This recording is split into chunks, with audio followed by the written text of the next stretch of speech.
디도서 2장 11절에서 14절까지 말씀입니다. 신약성경 349쪽 전후로 있습니다. 디도서 2장 11절에서 14절 말씀을 한 목소리로 함께 하나님의 말씀을 봉독하겠습니다.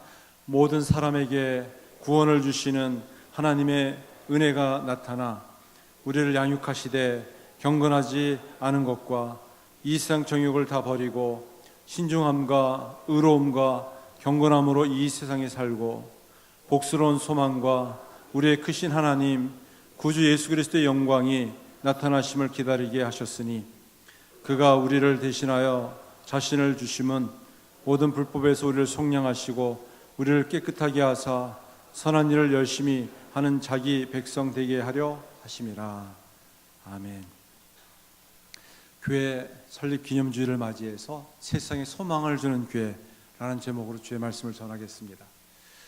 저희 교회 신원교회가 만 51년이 지났습니다. 작년에 오신 우리 초대 개척하신 원동원 목사님이 계십니다. 아직도 생존해 계셔서 이번에 한번 오셔서 더 거동하기 힘들기 전에 한번 말씀을 전해 주십시오. 한번 부탁을 드렸습니다. 근데 정중히 사양하셔서 오질 못했습니다. 그래서 우리 교회가 어떻게 하면 세상에 소망을 주는 교회가 되어질 것인가 주의 말씀을 전하고자 합니다. 요즘 한국 교회가 여러 가지 불미스러운 일들로 인해서 실망을 많이 주고 있습니다. 그래서 믿지 않는 불신자들에게 전도의 문이 막히고 또 예수 믿는 성도들에게는 큰 시험이 되고 있습니다. 우리는 이럴수록 교회는 어떤 곳인가? 교회에 대한 정체성을 바르게 가져야만 합니다. 여러분, 우리가 다니는 교회가 어떤 곳인지를 잘 모르면 혼란 가운데 빠지게 됩니다. 단지 사람을 보고 여러 가지 현실에 대한 문제 속에서 그냥 넘어지고 쓰러질 수 있습니다. 우리는 교회라는 어떤 곳인가? 성경으로부터 그 답을 가지고 있어야만 합니다. 내가 생각하는 교회, 단지 우리가 보는 건물로서의 교회가 아니라 하나님이 말씀하시는, 주님께서 기뻐하시는 교회의 모습은 어떤 모습인가를 우리가 분명히 알고 깨닫고 확신하는 것이 무엇보다 중요합니다. 교회는 사람에 의해서 우연히 만들어지지 않았습니다. 또 몇 사람에 의해서 생긴 것도 아닙니다. 하나님께서 목적을 가지고 친히 세우셨습니다. 바울 사도는 교회를 가리켜서 그리스도의 몸이라고 이야기합니다. 그리스도의 몸, 무슨 말일까요? 예수님께서 십자가에 고난과 죽음을 당하셨습니다. 부활하셨습니다. 부활하신 이후에 승천하셨어요. 이 지상에 예수님의 몸을 남겨두셨습니다. 그것이 어딘가? 바로 교회입니다. 교회는 바로 예수님을 증거하고 예수님을 나타내는 역할을 하는 곳이 바로 교회입니다. 세상을 통해서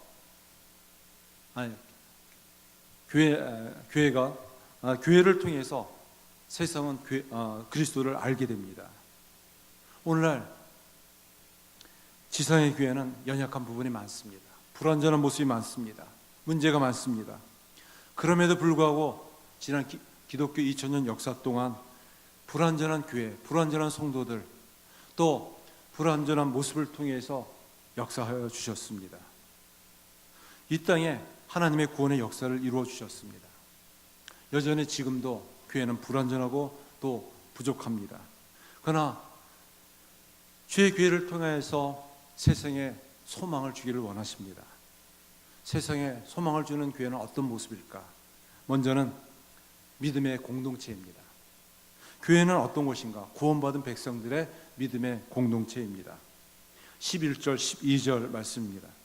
모든 사람에게 구원을 주시는 하나님의 은혜가 나타나 우리를 양육하시되 경건하지 않은 것과 이 세상 정욕을 다 버리고 신중함과 의로움과 경건함으로 이 세상에 살고. 교회는 어떤 것인가? 모든 사람에게 구원을 주시는 하나님의 은혜가 나타난 곳입니다. 우리의 영혼이 구원을 받는 곳이에요. 예수님은 죄로 인하여 망가지고 잃어버린 우리 영혼을 구원하기 위하여 교회를 세우셨습니다. 세상을 구원하기 위해서 이 지상의 교회를 세우셨습니다. 우리 삶이 참 힘들고 어렵습니다. 생존의 문제 때문에 늘 씨름하고 또 힘겨워 살아가고 있습니다. 이렇게 힘들고 어려운 것은 생존의 문제이기도 하지만 더 근원적으로 올라가면 죄의 문제입니다. 죄 때문에 말미암은 것입니다.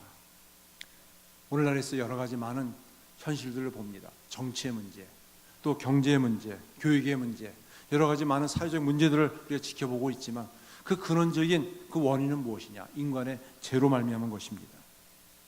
인간이 고통을 당하는 가장 근원적인 문제는 바로 죄의 문제예요. 이런 죄의 문제에 대해서 세상은 침묵하고 있습니다. 함구하고 있습니다. 굳이 그것을 다루려고 하지 않습니다. 그것을 외면하고 있습니다. 교회는 어떤 것입니까? 세상이 덮어둔 죄의 문제를 드러내서 그것을 다뤄갑니다.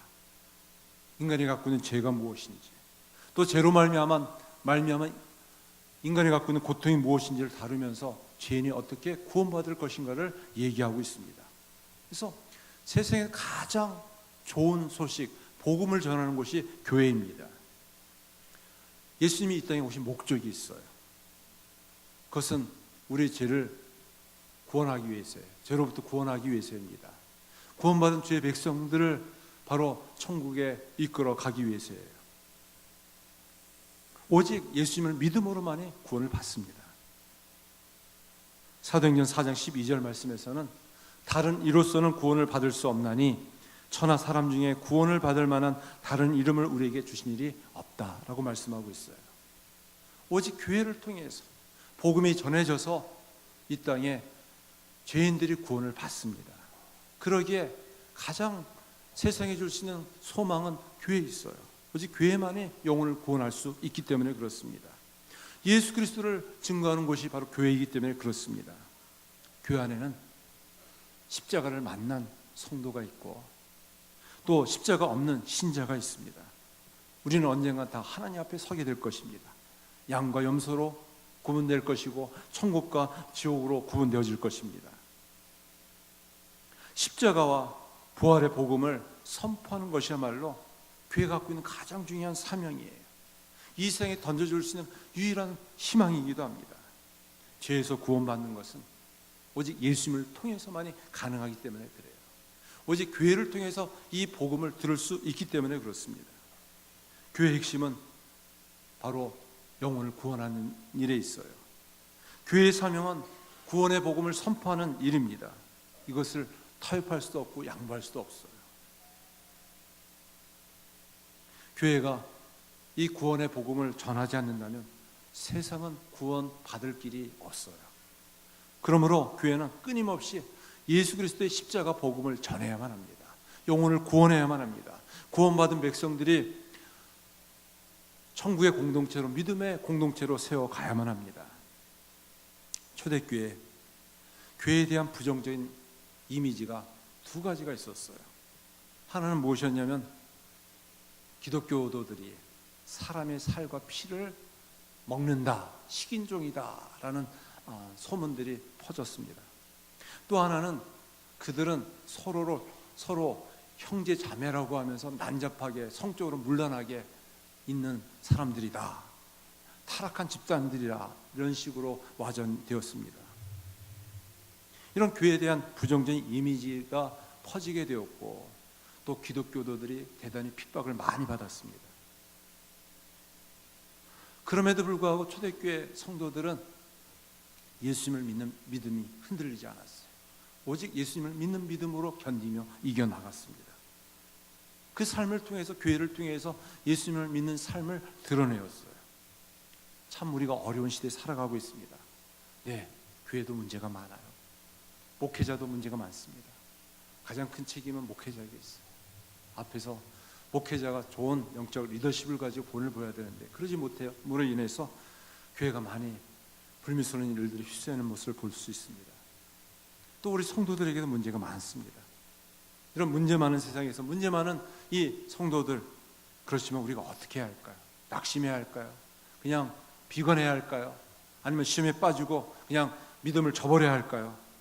우리는 예수님의 모습이 교회를 통해서 드러나도록, 우리의 삶을 통해서 드러나도록 끊임없이 씨름하며 노력해야 돼요. 이것이 우리 성도의 삶이고 교회의 목적입니다. 교회가 믿음의 공동체로서 예수님을 드러내고 예수 믿는 삶을 살아가는 성도들을 통하여서 이 믿음의 공동체, 믿음의 삶이 드러나게 되면 이 땅에 진정 소망을 던져줄 수가 있습니다. 또 이 땅에 가장 큰 소망이 교회에 있는 것은 교회가 가장 소망의 공동체이기 때문에 그렇습니다. 교회는 세상과 구별된 거룩한 공동체예요.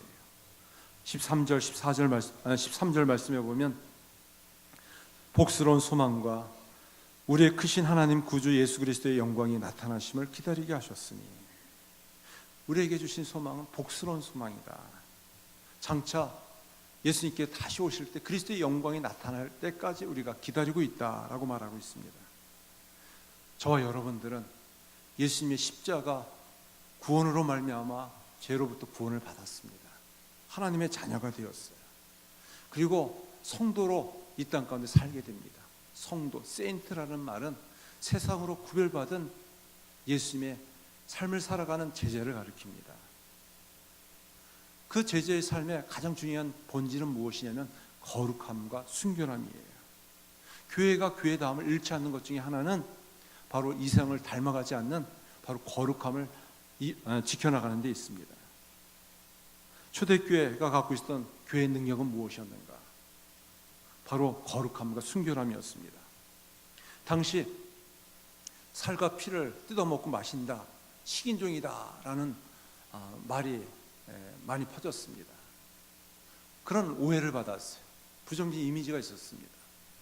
또 자신들끼리 형제 자매라고 하면서 허깅을 하는 모습을 보면서 그들은 성적으로 문란하고 타락한 집단이라 이렇게 얘기하면서 많은 핍박이 있었습니다.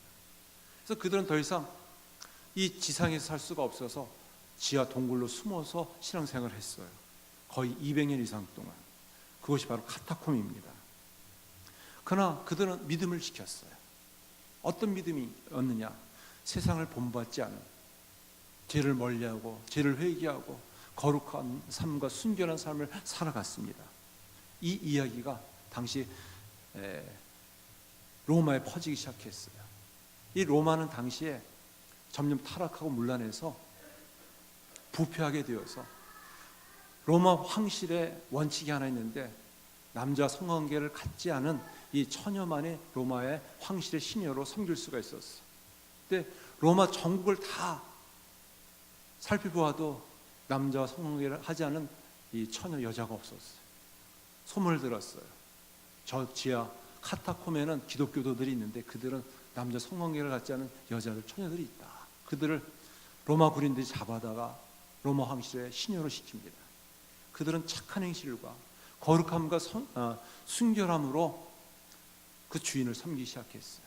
기도할 때 병이 낫기도 하고 또 여러 가지 문제를 해결해 주면서 그 로마 황실에 있는 많은 귀족들, 근위대들이 예수님을 믿기 시작합니다. 대표적인 사람이 누구였냐면 콘스탄티 황제의 어머니 헬레나였어요.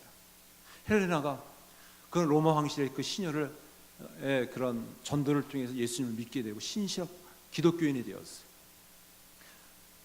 교회의 역사에 의하면은 콘스탄틴 황제가 기독교를 공인하게 되었는데, 그가 예수님을 믿고 공인한 것도 있지만 그 주변 사람들이 다 예수님을 믿기 때문에 예수님을 믿는 귀족들과 황실에 있는 사람들과 협력하지 않고서는 로마 국가를 이끌어갈 수 없었기 때문에 기독교를 공인하고 그가 기독교인이 됐다라는 이야기도 있습니다.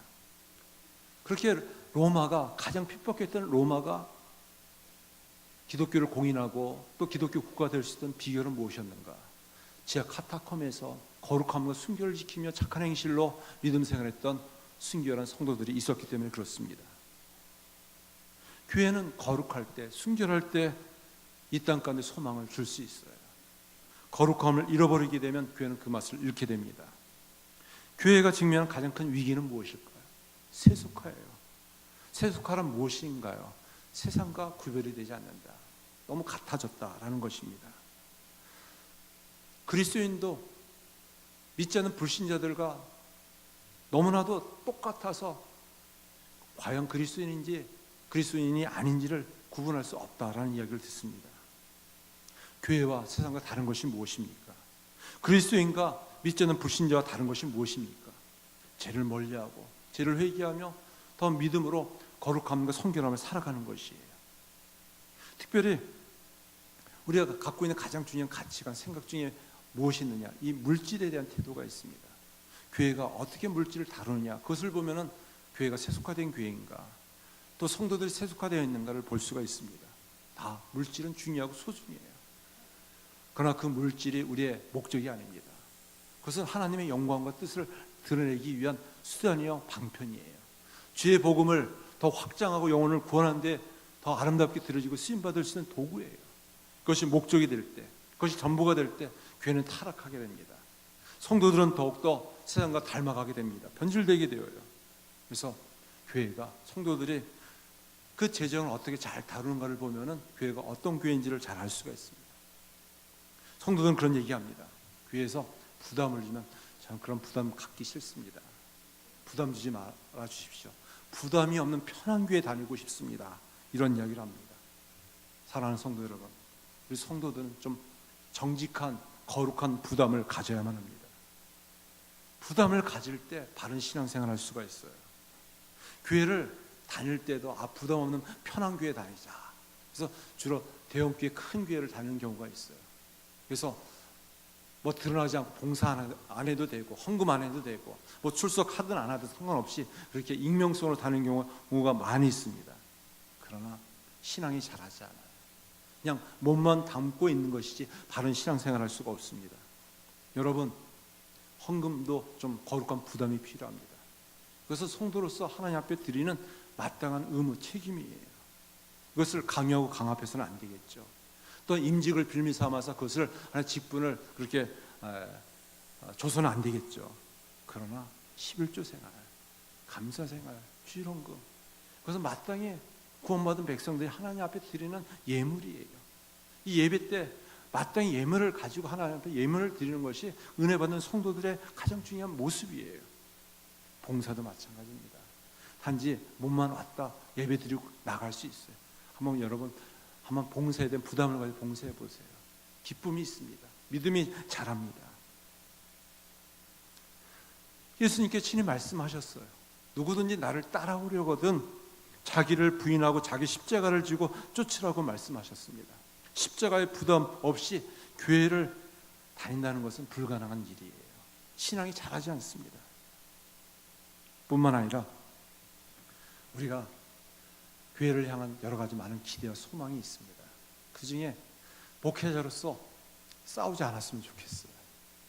다투지만 않았으면 좋겠습니다. 다투지 않고 싸우지만 않으면 하나님께서 교회를 세워가십니다. 무엇인가 문제가 있다고 해서 큰 소리 나고 싸우고 다투기 시작하면 하나님이 역사하는 것이 아니라 사단이 역사해요. 마음에 상처를 주고 아픔을 주고 믿음을 잃게 합니다.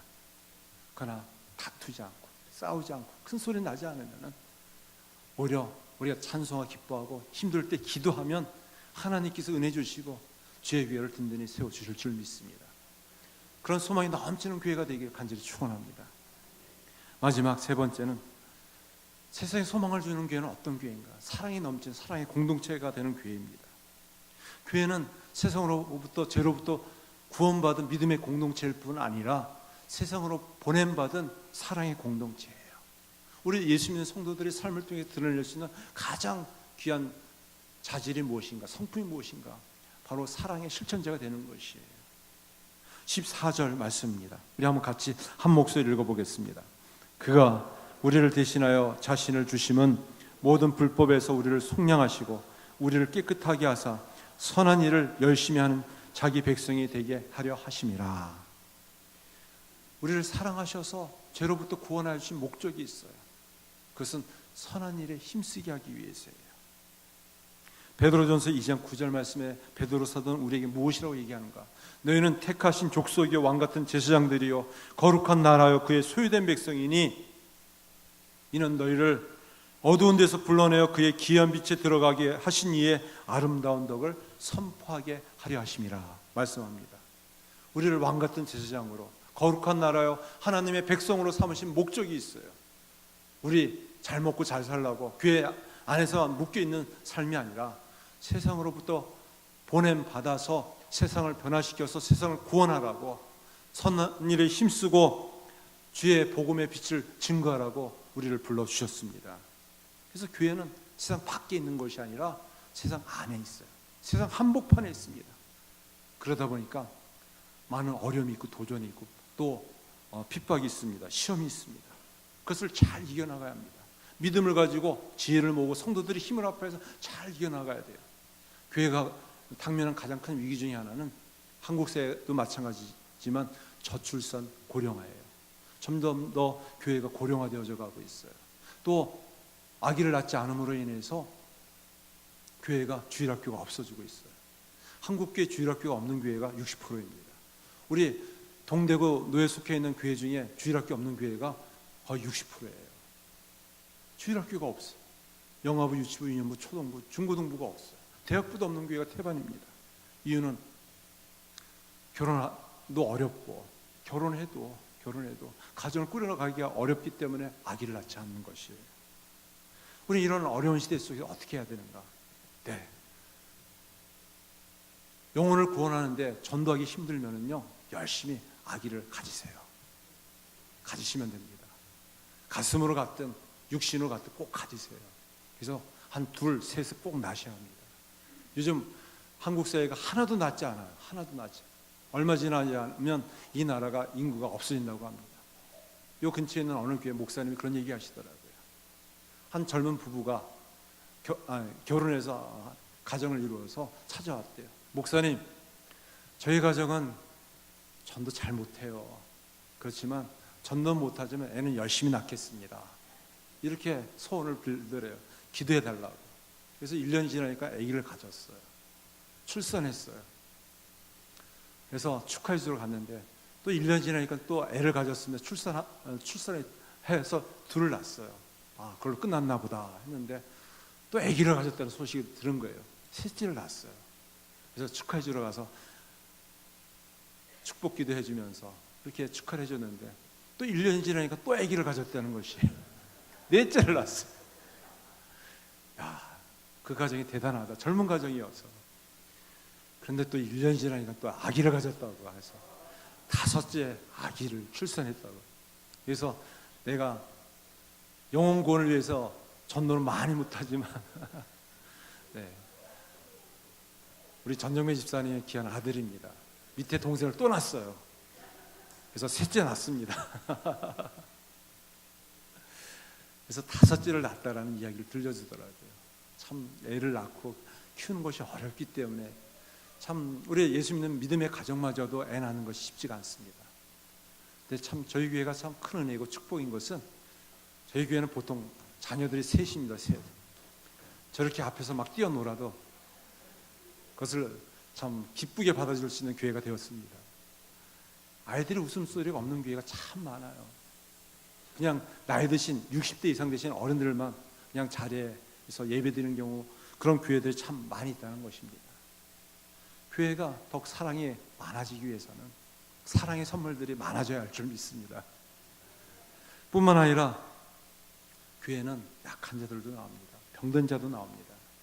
또 나이 어린 영아부서부터 나이 든 어른들, 또 이제 주님 앞에 갈 그런 나이 드신 그 어른들도 있어요. 어른들을 무시해서는 안 됩니다. 또 어린 아이들도 무시해서도 안 돼요. 모든 세대를 품을 수 있는 교회가 되어야 돼요. 병든 자도 있어요. 건강한 자도 있습니다. 병들었으면 왜 병들었는지 마음이 대단히 무거워요. 병든 자를 향해서 질책하고 뭐 잘못한 것이 있지, 무엇인가 죄가 있지, 그렇게 판단하거나 정죄해서는 안 돼요. 긍휼의 마음을 가지고 기도해 줘야 돼요. 교회는 어떤 곳인가? 죄인들이 모인 곳이고 또 병든 자가 모인 곳이고 의인을 불러온 곳이 아니라 죄인을 불러 예수님께서 오셨고 또 건강한 자를 위해서 오신 것이 아니라 병든 자를 오셨고 또 부한 자를 위해서 오신 것이 아니라 가난한 자를 오셨기 때문에 우리가 가난한 자를 존경해주고 인정해주는 교회가 되어야 할 줄 믿습니다. 꼭 배운 사람만 교회 와서 떵떵거리고 또 목에 힘주는 교회가 아니라 못 배운 사람도 또 존귀 여김을 받고 존중을 받을 수 있는 교회가 되어질 때 그런 교회가 은혜스러운 게 상스러운 교회가 되어질 줄 믿습니다. 뿐만이 아니라 교회가 더 사랑스러운 은혜로운 교회가 되어지기 위해서는 성도들이 갖고 있는 아픔들이, 드러내지 못한 아픔들이 참 많아요. 믿음으로 살고 싶지만 참 믿음의 정도 차이가 참 많습니다. 어떤 사람은 원리 원칙을 가지고 그 믿음으로 살아내려고 하는 사람도 있고, 그렇지 못한 사람도 있어요. 어떤 사람은 어려움이 있어서 참 믿음으로 살아가고 싶지만 일이 잘 풀리지 않아서 점점 더 믿음 생활이 멀어지는 경우도 있어요. 어떻게 해야 할까요? 참아줘야 합니다. 기다려줘야 합니다. 그러면서 조금 더 기다려주고 다양성과 또 사람들이 갖고 있는 여러 가지 신앙의 형편들을 잘 살펴주는 것이에요. 하나님께서 기뻐하시는 교회로 세워지기를 간절히 축원합니다. 교회가 가장 우선시해야 할 것이 무엇인가? 그러기 위해서는 서로 같이 모여야 돼요. 모이기에 힘써야만 합니다. 모이는 것을 게을리하고 뒷전으로 하면은 교회는 점점 힘을 잃어질 수밖에 없어요. 초대교회에서부터 이것을 경계했어요. 그래서 히브리서 10장 25절에서는 모이기를 패하는 어떤 사람들의 습관과 같이 하지 말고 오직 권하여 그날이 가까움을 볼수록 더 그리하자. 우리가 주님 배울 날이 가까울수록 더 모이기에 힘써야만 합니다. 모여서 무엇을 해야 할까요? 네, 기도해야 돼요. 은혜 받아야 합니다. 우리가 기도하고 은혜 받지 않고서는 넘어지고 쓰러질 수밖에 없기 때문에 그래요. 그래서 우리가 예배를 드릴 때도요, 모든 세대들이 함께 나와서 예배를 드리는 것이에요. 그리고 예배를 통해 주님의 은혜를 체험하고 주님을 만나는 놀라운 역사가 일어나길 간절히 축원합니다. 그래서 우리가 주일 예배를 중심으로 매일 하루에 한 번씩 교회에 올라오셔서 기도하고 또 주님 앞에 말씀 듣고 배우는 것이에요. 그리고 수요 저녁 기도에 우리 참 살기 힘들고 어렵지만 함께 나와서 기도하면서 은혜 받으면 하나님께서 역사하시면 능치 못할 것이 없는 줄 믿습니다. 그런 모이기 힘쓰는 교회가 되어질 간절히 축원합니다. 또 너무 모이기만 해서는 안 돼요. 흩어져야 합니다. 흩어져야 돼요. 흩어져서 믿음의 지경을 넓혀나가고 또 사랑을 더욱 힘써 전하는 주의 교회가 되어질 간절히 축원합니다. 말씀을 맺습니다. 교회가 설립된 지 만 51년이 되었습니다. 하나님께서 주의 교회를 통하여서 세상에 소망을 주는 교회가 되어지길 간절히 바랍니다. 그러기 위해서 우리의 교회가 더욱 믿음으로 든든히 서 나가야 할 줄 믿습니다. 또 소망을 주는 교회, 거룩함과 순결함을 지키며 늘 끊임없이 성찰과 또 갱신과 개혁을 통하여서 더욱 주님을 드러내는 교회로서 세워지길 간절히 축원합니다. 또한 우리가 모이기에 힘쓰고 또 흩어져서 가정에서 일터에서 주님의 모습을, 그 사랑을 실천하는 우리 모두가 되어지기를 다시 한번 간절히 축원합니다. 기도하겠습니다. 하나님 아버지, 어버이주일을 맞이해서 또 교회 설립주일을 맞이해서 다시 한번 주의 교회를 통해서 이루어졌던 아름다운 기억들, 소중한 영적 경험들을 잊지 않습니다. 하나님께서 함께하여 주시옵소서. 주의 교회가 더욱 은혜롭게 세워지게 해주시고 또 세상에 소망을 주는 교회가 되게 하여 주시옵소서. 예수님의 이름으로 기도드리옵나이다. 아멘. 우리 다 같이 일어나셔서 찬송가 210장을 찬송하겠습니다. 시온 성과 같은 교회, 그의 영광 한없다. 허락하신 말씀대로 주가 신이 세웠다. 반석 위에 세운 교회, 흔들자가 놓으랴. 모든 원수 배워서도 아무 근심 없도다.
바라